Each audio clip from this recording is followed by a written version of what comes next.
Welcome back to a brand new season of Rip It Up. Every renovation teaches you something, but it's only after you've lived through the dust, the delays and the decisions, and then done it again like me, that the real lessons appear. This season, we're revisiting our biggest renovation topics, not with theory, not with optimism, but with hindsight. Process, planning, lighting, kitchens, bathroom, windows, what worked, what didn't, and what we'd never do the same way again. This is What We Wish We Knew Then. Welcome back to the podcast. Hi, Kate. Hi, Jen. We did cover kitchens last week and there's more to say on it, but we'll come back to that because some of that stuff can be left till a little bit later. And we're doing things very timelined and orderly in how you will approach it in your renovation. So we're going to talk about bathrooms. Yeah. One of my favourite topics because I love tiles. So we'll get to that. But there's a lot to talk about. I struggle a bit with bathrooms, if I'm honest. Like I've kind of made the mistakes and kind of improved every time, but it's not something that I love planning out. Because I think, like we always say about vanities are such a rip-off, I just feel like... Such a rip-off. I don't know. It's hard to get really nice finishes that don't cost the absolute earth for bathrooms. Yeah, totally. And there's not that many nice places to go. I just feel like you walk into a bathroom showroom, you're met with this like MDF vanity for like 600 or 700 quid, which just doesn't even look nice. And then you're met with these very generic porcelain slab tiles, which like they're fine, but they're not winning any prizes, you know? No. And like, I just think to get the basics, it's expensive. And there's a lot of things on trend with bathrooms at the moment that I really don't like. I don't like mirrors that have lights in them. Sorry to anyone who has those with the LED lights in them. I do have one exception to that. There's a lovely IKEA one now, actually. It's just a circular mirror and it's just got a circular opal glass globe light built into it. It's very minimal. Oh yeah, that's simple. fine. It's not, I think that looks quite cool. But usually the kind of square mirror with the square trim of light around the edge, no, not for me. They just never. And to be honest, I think the reason that I usually don't like it is because the light that comes out of it tends to be very blue. I don't really like it anyway, to be honest, but I think they just tend to be a really kind of clinical, harsh looking light that doesn't make me look good, so I don't like it. Yeah, it's true. But I am all for it. Okay, let's start at the start. So first of all, layouts. First things first, when you get to your bathroom, you just plan your layout, what's going to go where. And we spoke about this in our previous episode about the mechanical, one of our previous episodes about the mechanical planning, because you need to know where your toilet, where your sink, where your electrics are going to go, and then where the pipes from those are going to go, because that could mess up your room design. So and most crucially, I guess, your toilet, because we said like in that last mechanical episode that your toilet pipe is much bigger than everything else. But knowing where those kind of main points of water and wastewater are going is your first thing. And like one of the first things you should kind of know then is spacing. Like a toilet needs 800 millimeters from, around 400 mil from center to center, so like the toilet width itself, like the cistern and all that might be 500 or 600. You still need to allow 800 for the total toilet spacing, because your legs, you have to sit on it. Someone has to sit on it. So you can't jam a toilet up against a wall. So you have to allow, your toilet waste pipe to be at least 400 millimeters out from whatever the closest wall is. And then 400 millimeters in the other direction on either side. And remember, because I made the stupid mistake before, I didn't allow enough knee clearance in the front and I had to change the orientation of my toilet kind of late in one of my planning. You need about 600 or 700 millimeters in front of the toilet for your knees to go. So if you are, which I really recommend, if you're planning your toilet layout, right? So if you just draw like a box or a square or whatever size your toilet is, or your bathroom is that you're trying to like fit everything into. And if you're drawing out a box for your toilet so that you can move that around and see where it could go in that space, the box you have to draw is 800 by 700. So 800 wide and 700 deep. And that's the space that you have to leave around it. And like nothing else can go close to that. I think I've really pushed the boundary of that in my own downstairs toilet. Like it is right down to the millimetre in terms of how much clearance there is, but it works, so it's fine. Yeah, I think like knee clearance is probably even more important than getting the full 800 mil width wise. You could probably live with 700 if you had a tight space, maybe 750 or 700, but like you need the knee clearance in front, otherwise someone can't sit in the toilet. So it is important. And then I think that kind of is your anchor point, and then I work kind of out from that. And like I see so many plans with toilets. The first thing you see when you come into a bathroom, you open a door and the toilet's there. Like I would always plan it if I had the choice that it's out of sight. Yeah. Like nobody needs to be looking at a toilet.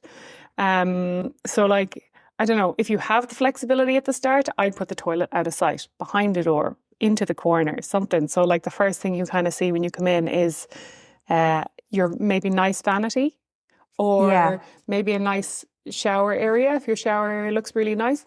Or your bath if you're doing a lovely freestanding bath, of course, like that. under a window or something like that. That'd be lovely. That'd be your focal point. But like making your toilet your focal point, I don't know, I think should be avoided if you can at all. Now, listener, it's up to you. I mean, maybe you have a lovely toilet. Yeah, maybe you one of those Japanese Toto toilets, the throne, like you go best. Yeah, raise it up, put it on a pedestal. If you have one of those, please do, because they're expensive. So you should have that.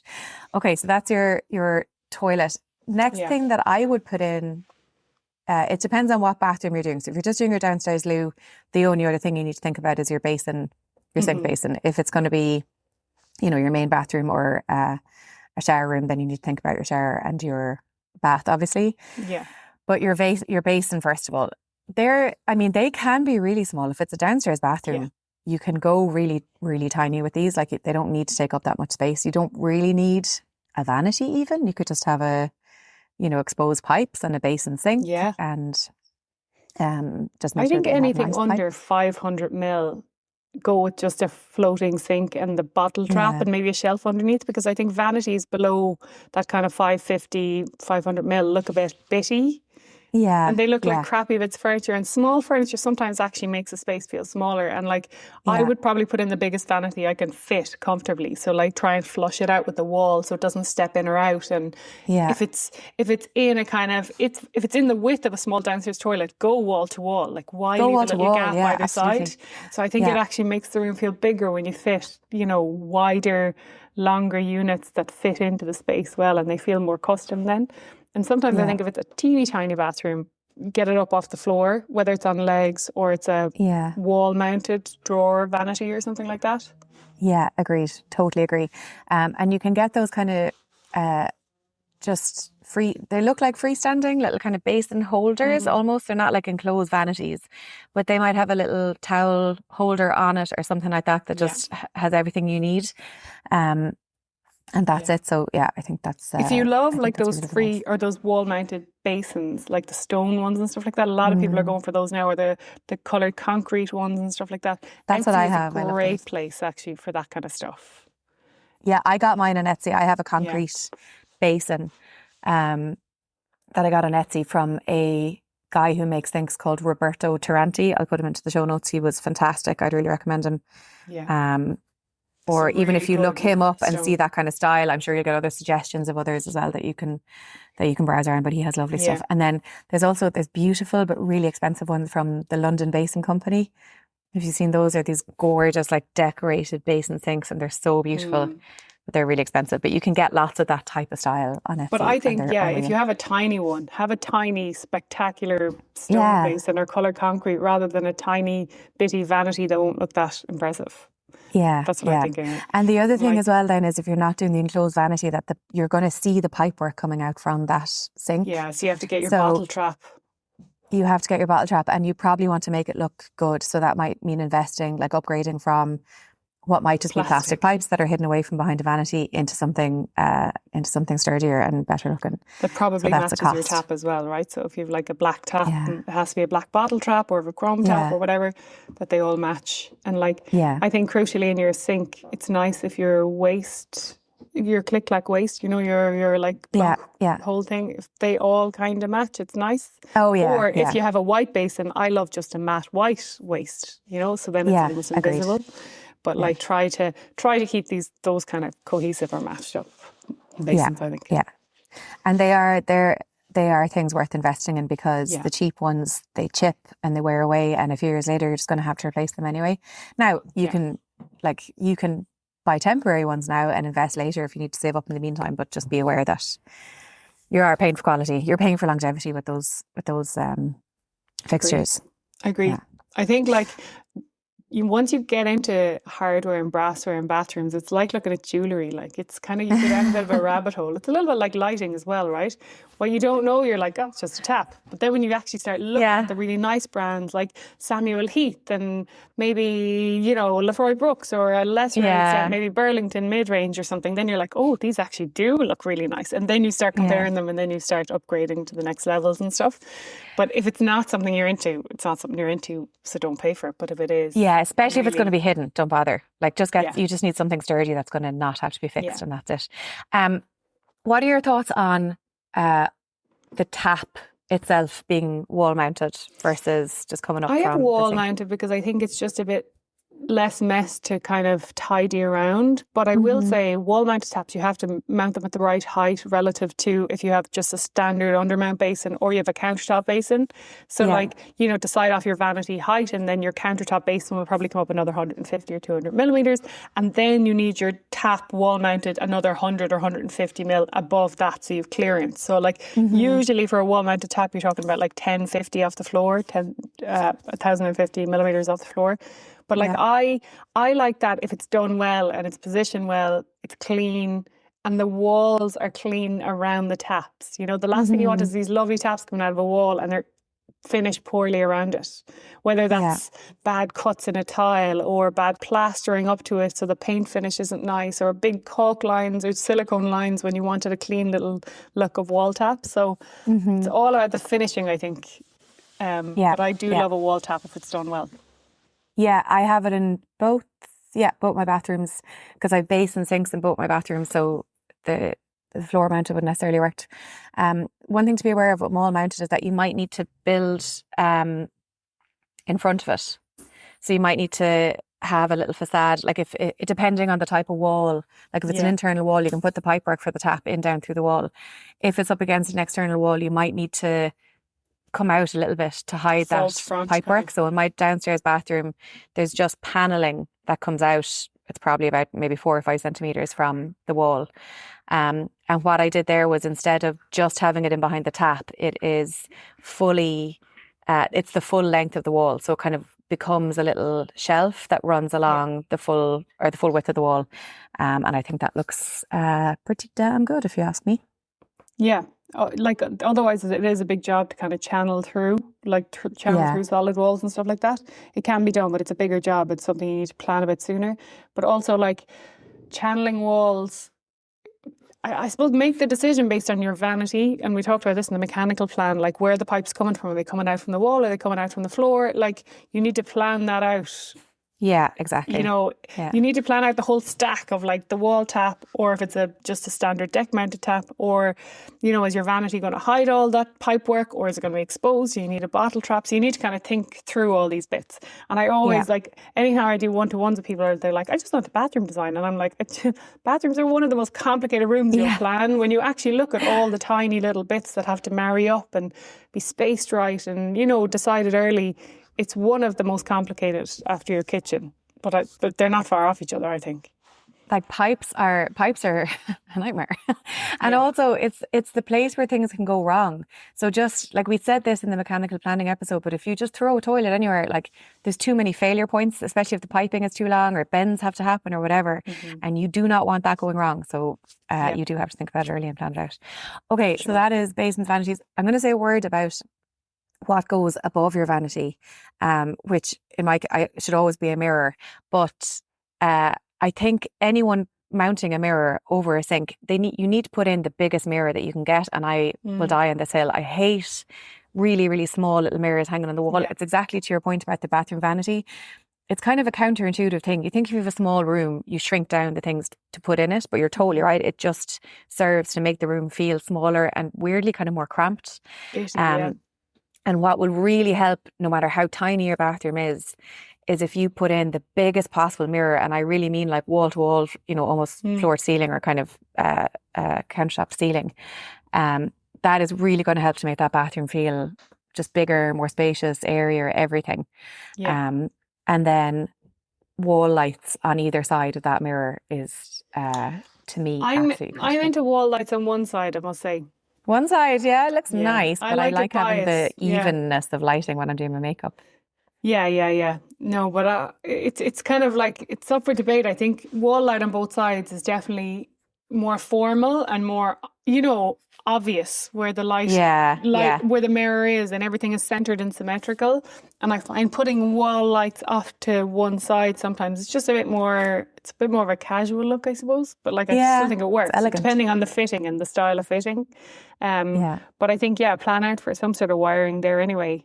That you have something for a light and potentially a heated mirror if you're doing a heated mirror. Heated mirror. Talk to us about the heated mirror. This was something you did, and like sometimes they're integrated into light and heated mirrors. Some of them are just demister pads on the back, and then you can buy demister pads completely separately that you just stick to the back of a standard glass mirror, and that can be wired then to your maybe lights in the bathroom or on a separate circuit or whatever. So like, I think they're worth putting in, especially if you don't have an enclosed shower and it gets very steamy and two people are using it or whatever. Otherwise, you're waiting for ages for the place to defog. Yeah. Agreed. Talking about enclosed showers, it's something we should probably talk about because it's going to need a lot of time, is showers and shower enclosures. Yeah. And like the types of tray, the types of enclosure itself, and then where to put your kind of stuff in there. Because I think I love tileable shower trays, but they're not without their challenges on first floors, because especially if you've old floors that have a bit of movement in them, those walls and everything in the surrounding area haven't got to be tanked correctly before any tile shower tray goes down. Otherwise, you're essentially collecting a bag full of water that has to go somewhere if it's not done and it's right. going into your floor joists and it's rotting them, and that's going to come back to bite you. Or it's coming down your ceiling as well, through your ceiling, which we've had before as well. So like that tanking really has to be done right, and tanking is where you kind of paint on this black, almost like a tar paint, and it's painted around all the kind of areas where water can seep out, and maybe 12 to 18 inches up the wall as well. So essentially, before any kind of shower tray goes in, it should be like a swimming pool that should be able to hold water almost. And then your tileable shower tray or your slate shower tray or your standard formed shower tray can kind of go in there. But tanking once you're upstairs is so important. Yeah, absolutely. Yeah. But I think in any instance, like I love that look of just the same height going into a shower tray. Yeah. It's so nice. It's so elegant. It's just easier. I don't like stepping out of a heighted shower. But you're right, your bathroom has to be tanked, and it's not worth doing it if it isn't. You can get tileable, you can get the slated, as you said, or I just have in my downstairs bathroom, I just have a plain white one, because there wasn't enough space to go further down, because I'd already dug up the floor to get a tileable one on it. And it was cheaper, and I think it looks perfect. I think it looks fine, because my floor tiles they're terrazzo, but they're white base, so it kind of blends in quite seamlessly.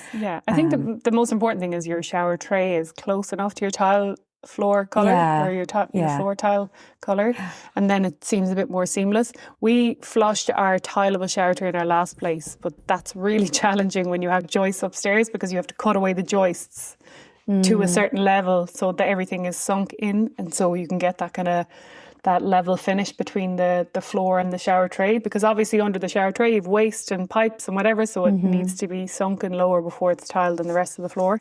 So it is challenging, and it's more expensive to do. So to your point, like if it just makes sense to put in a slate shower tray, with the kind of flat, kind of roughened surface, or a formed shower tray that's the same colour your tiles. There's so many colour shower trays now, whereas they used to just be all white. Now you can kind of match them to your tiles. So that might be a much more straightforward, because I know, like, I would say 50% of builders or plumbers are allergic to putting in tileable shower trays. Once you mention it, they're like, oh, no, because they don't want to stand over it if it leaks in 6 months' especially time. upstairs, as you said, which is where most showers are. So and there's movement in floor joists, whereas if you're doing it downstairs, it's a no-brainer, because you probably have a concrete floor under it. It's not going to move or whatever, It doesn't matter as much as if it leaks. But that's my 2 cents on kind of shower trays. Yeah, I'm fully aligned with you there. Now I'll just going to circle back on all of that and say I still feel that tiled looks best. It's super elegant. It's flush all the way through. It's really, really nice. But with all those caveats that if it's just not workable, it's not worth the risk necessarily. Like there's lots of other options. I'll come to shower fittings in a second, right? But on shower enclosures, I like not having it closed in fully. I really, really like just having one shower screen with as like the minimal fuss around it as possible. So maybe just like my downstairs one is just like a black strip. My upstairs is just a white strip. All the rest of it is plain. There's gorgeous brass ones you can get. I couldn't afford one at the time. They're too expensive, but they're beautiful. But I hate again, all of enclosures that. in general, but just because there's so much trim and bits and like framing Yeah, to them. So if you're buying off the shelf, the simpler the better. Like you have like the just a simpler the sheet of better. glass, very minimal frame, beautiful. But once you Yeah. get into sliders and hinge doors, the off the shelf ones have so much silicone that yellows, you know, like the Hmm. silicone trim and all that yellows, and there's just a lot of bulk on frame. No, like I It think ruins it very quickly. Yeah. if you have to go off the shelf, no, just get the simplest glass screen you can. But you Yeah. have to consider splash and stuff as well, like because if you don't have a big enough enclosure, you'll have a soaked floor all the effing Yeah. time. So that's the thing. Yeah. You have to go as big as you can. Some of them have a little flap on the end of it that can Yeah. be kind of helpful, although again, that's additional, just bulk, just like visual bulk and detail that I don't love the look of. But you, all of these things, it's the most important thing is to keep the space dry and stop leaking. That's Yeah. like item number one. And then you have to come to the visuals, and it's as sleek as you possibly can with the visual. You had a shower curtain in your guest bathroom, I think, in your last house. Yeah, I had a halo shower curtain because it was a freestanding bath that you were showering Mm, in. And I really didn't want to do a built-in bath, but I needed to be able to shower there. So what I did is I ceiling mounted the shower head. And then yeah. so you could shower in the center of the bath, and then what they call a halo shower curtain that it is bolted to the ceiling and goes around like a hula hoop almost around the Yeah. bath. Yeah. So you could draw it that way. So you could draw it away like for most of the time, but for the Yeah. odd time a guest was showering there, you could pull it around you like that. And that looks really nice. And you can get really nice material, like drapey, elegant kind of material for those. What was it like to shower in it though? Like, I don't know. I don't really like standing in That's shower why curtains. I was very particular on the type of bath. It was an 800 wide solid bath. It Mm, wasn't a formed bath, so there was no flex in the bath when you stood in it, and had a really flat bottom, no curved sides. mm. So you had a big standing area, which was very comfortable to shower in, I would say. Okay. I would say, unpopular opinion, but I hated my open shower in my last house.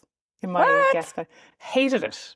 I Oh felt my it. I goodness. felt it was just exposed. I felt cold. Like I didn't like it. My Yeah. current one is under the attic stairs, and it's tiny. Well, like it's 800 by 800. It's not tiny, tiny, but you can close the door. Oh, I love the sound of the water in an enclosure. It All just feels right. like Something you're to in think about. a rainforest or something. And I just did a custom glass door. Not as expensive as you think, actually. You can buy Mm, the glass brackets and glass knob that bolt onto the wall, and then it's just a sheet of toughened glass, you know? So, yeah. like, it's just minimal, but it's so enclosed and cozy. And, like, I Yeah. just found my last place, because the ceilings were 3 meter ceilings in that bathroom, I felt cold when I stood in the shower when Okay. it was Interesting. open. So I I have wouldn't do open that showers again. and I don't find that, but I have standard height ceilings and very small bathrooms. So I'm like, my whole room is the enclosed part. Yeah. I don't know. Like, I mean, they can work. I just didn't like it in my last one. I just felt a bit exposed. Yeah, Um, fair. Fair. but Personal then when you're preference. talking about All that to say though, yeah. huh? No, go ahead. All that to say, don't necessarily rule out shower curtains. No, love them. Obviously those plasticky ones that are close to you and kind of somehow stick to you are awful, but you can get, that nice, like look for like nice drapey material. And if it's away far enough, like it can look really good. And I think that, pull back and it's almost like a curtain it can look good. Wouldn't And then necessarily finally, rule it out. before we move on to baths, because we have to talk about actual baths and freestanding versus built-in and that, your shower controls and all that, we kind of briefly spoke about this mechanical, but like where you have them. So your shower head's Yeah. usually about like 2,000 meters from the floor, finished floor level for kind of Mm-hmm. standard height, maybe a little bit taller, maybe 2,100 if you're a tall person or you're both tall Mm-hmm. people in your house or whatever. And then your shower controls are typically like about a meter to 1,200, something similar to your wall Yeah. taps kind of height off the floor. But just have a think about where the controls are relative to the shower heads, that you're Yeah. not soaking yourself trying to turn it on, or you're getting hit with cold water, so that you can reach those controls and not be getting soaked, or you don't have to get in under the shower to turn them on. Because there's nothing worse than a shower where you're not washing your hair And it's And really now you've difficult to not inadvertently get it washed wet your because hair. when you turn on the shower, you're like Yeah. trying to stand back and like do a Yeah. reach around, you know? Yeah, for sure. But yeah, that's my kind of 2 cents on showers. Yeah, And agreed. like slightly off topic, but I put in a steam shower unit in this time because directly above our space is the attic space. We had a bit of storage space up there. We bought a standard enough steam unit for a couple of £100 on Amazon, and you can plumb your little enclosed shower. So there's a plus for an enclosed teeny tiny shower and make it a steam room. Make a steam room. And also, if you have the space, get a sauna. I'm obsessed with saunas for houses. They're not that expensive. They're very, very cheap and energy efficient to run, and they're really good for your health. So if you're listening and you're thinking about getting a sauna, this is your tick. So another thing I'll say about showers as well is when you are designing it and wherever it's going, design to have an alcove shelf built into it. I feel really strongly about this. Your stuff has to go somewhere. Like it has to go somewhere, And not it's going on to show. Yeah, not on show. It's going to gather around the corner, the floor. You're going to have to put in a shelf or something like that. So get an alcove shelf cut into the wall. I like the full length or the full width of the shower, but just a little box even is fine. And just know that your stuff has to go somewhere, and you may as well do that. If you forgot to do it, or you're too far down, the line now, and you haven't put one in, there's a Finnish brand called Naka, Naka. They do these beautiful, kind of really simple powder coated metal shelves, just like a little line. Like you wouldn't even see them, and they come in every colour to match tiles. So that's a really nice after the fact option. They do adhesive ones if you don't want to drill to your tiles, but you can get drill-in ones as well. So they're a really nice clean option that aren't those hideous chrome suction ones that you sometimes see in shops. We will put that in the show notes. I think match your shower hardware to your taps as much as you can. If it's black, go black again. If it's chrome, brush steel, whatever, go again. And I love a separate shower hose just for doing a body shower or whatever. It's just way more flexible. Or hosing down the glass, cleaning down the glass. Hosing down the glass, just cleaning the bath out, whatever. Baths themselves. So I have a built-in bath because that's just what the space fit. I have a built-in. I need to reseal it. We keep promising to do a live episode and not a YouTube episode where I reseal I think that was you now. And I still haven't done it. I actually have your stuff here to patch up my chipped paint in my wall and reseal my bath. It will happen, listeners. I'm just lazy, so sorry about that. Anyway.